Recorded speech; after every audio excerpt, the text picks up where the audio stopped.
میں ایک امیر گھر میں جھاڑو پونجا لگاتی تھی۔ میرا نام عائشہ ہے اور میری پہچان بس اتنی تھی کہ میں ایک امیر گھر میں جھاڑو پونجا کرنے والی لڑکی تھی۔ جیسے لوگ نام سے کم اور کام سے زیادہ جانتے تھے۔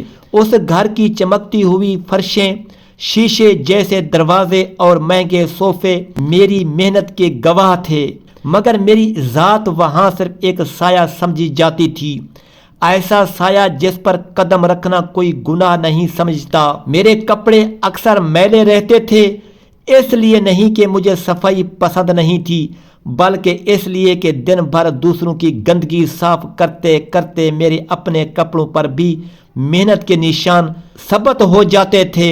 میں صبح اندھیرے میں آتی اور شام ڈھلتے ہی تھکی ہاری اپنے چھوٹے سے کمرے میں لوٹ جاتی، جہاں نہ کوئی میرا انتظار کرتا تھا اور نہ ہی کوئی پوچھنے والا تھا۔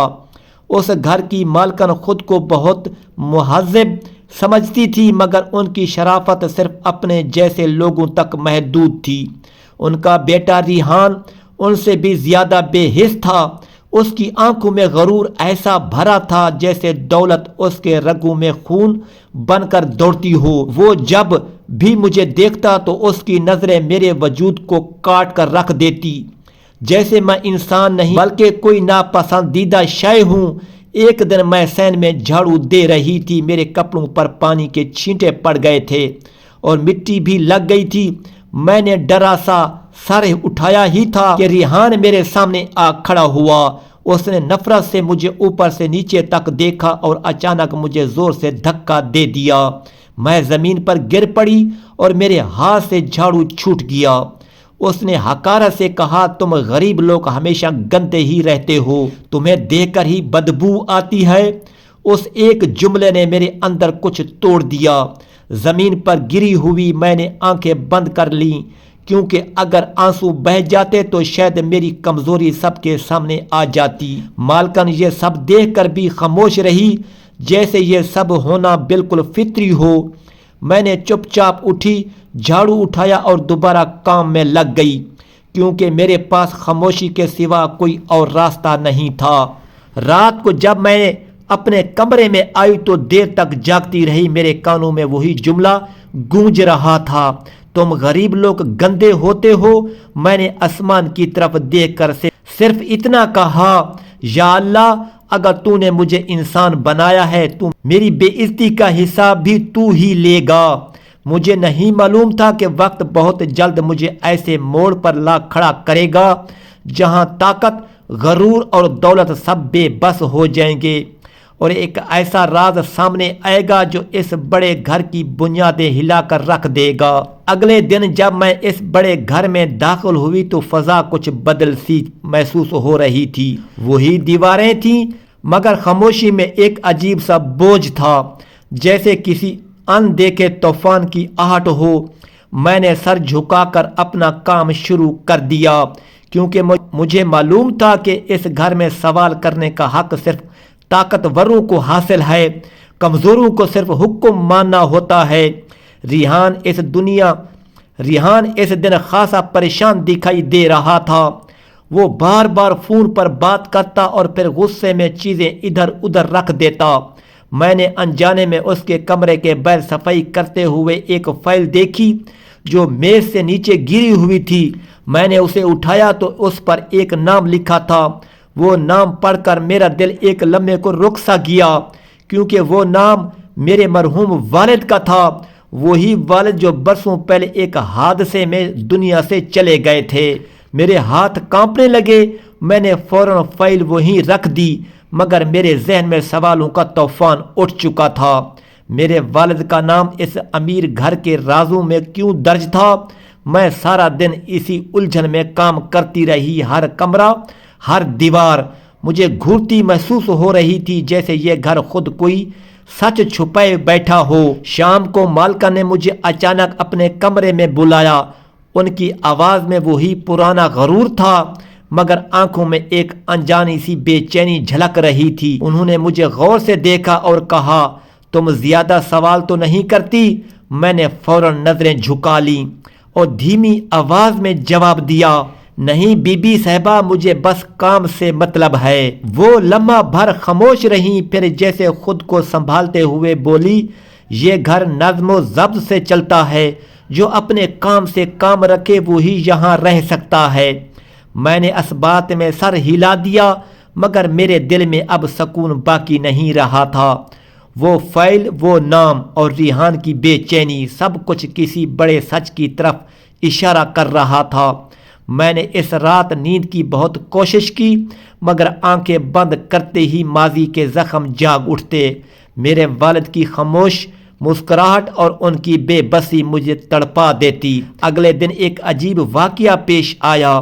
ریحان کی گاڑی اچانک خراب ہو گئی اور مالکن نے مجبوری میں مجھے اس کے ساتھ ہسپتال جانے کا حکم دیا۔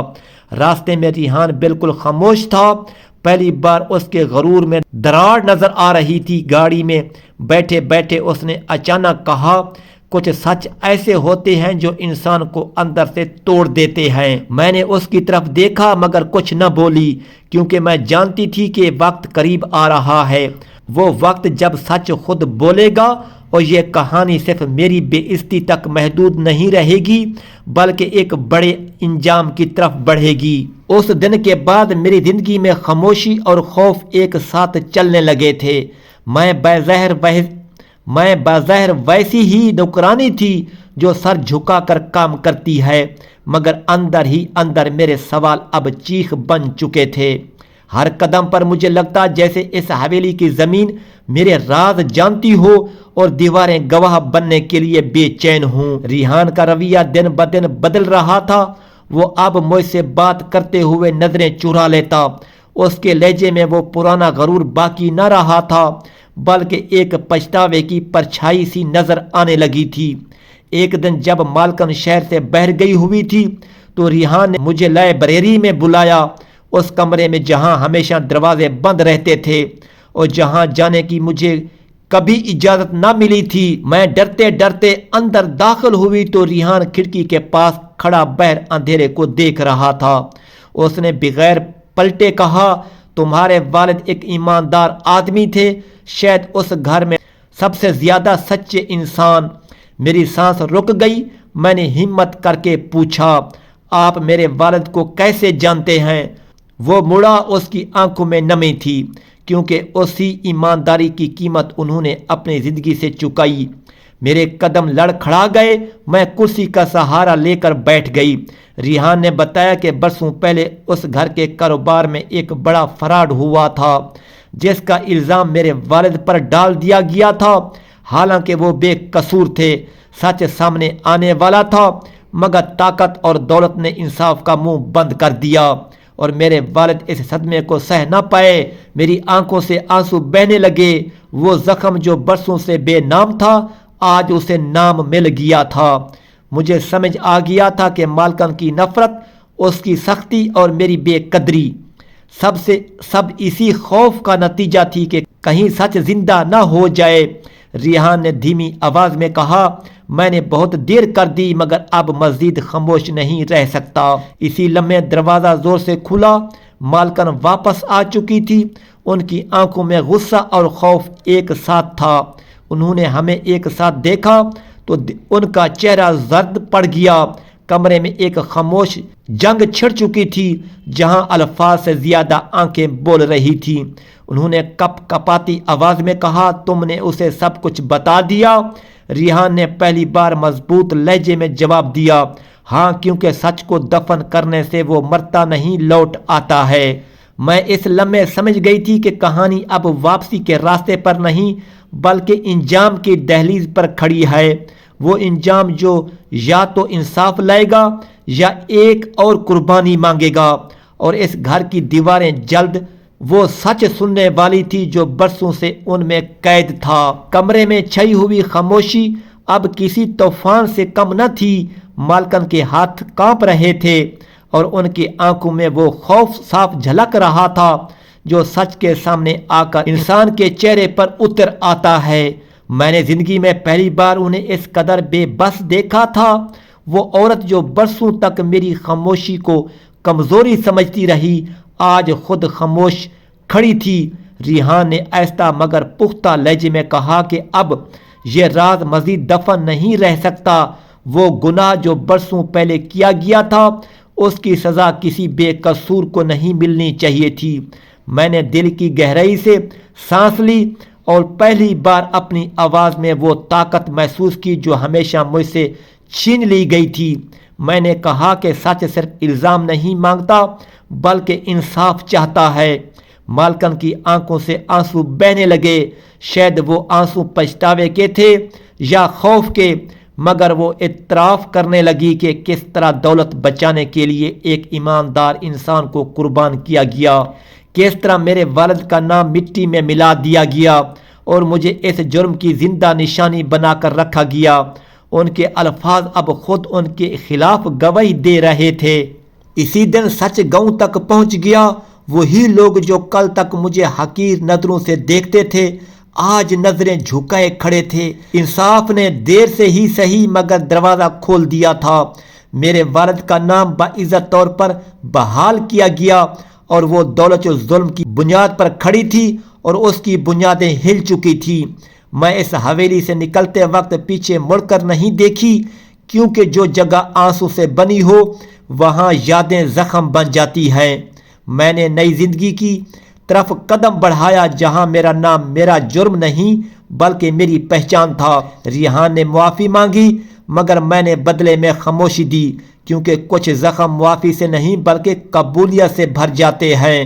وقت گزرنے کے ساتھ میں نے سیکھ لیا کہ ظلم ہمیشہ طاقتور کا ہتھیار ہوتا ہے، مگر سچ کمزور ہو کر بھی ہارتا نہیں، وہ خاموش رہتا ہے، انتظار کرتا ہے اور ایک دن پورے شور کے ساتھ سامنے آ جاتا ہے۔ میرے والد تو واپس نہیں آئے مگر ان کی سچائی زندہ ہو گئی تھی۔ آج میں جب آئینے میں خود کو دیکھتی ہوں تو وہ یتیم بچی نظر نہیں آتی جو ڈر کے سائے میں جی رہی تھی، بلکہ ایک مضبوط انسان نظر آتا ہے جس نے درد کو ہار نہیں بننے دیا۔ اس کہانی کا انجام یہی ہے کہ ظلم وقتی ہوتا ہے اور سچ اگر صبر کے ساتھ جیا جائے تو آخر کار انسان کو آزاد کر دیتا ہے۔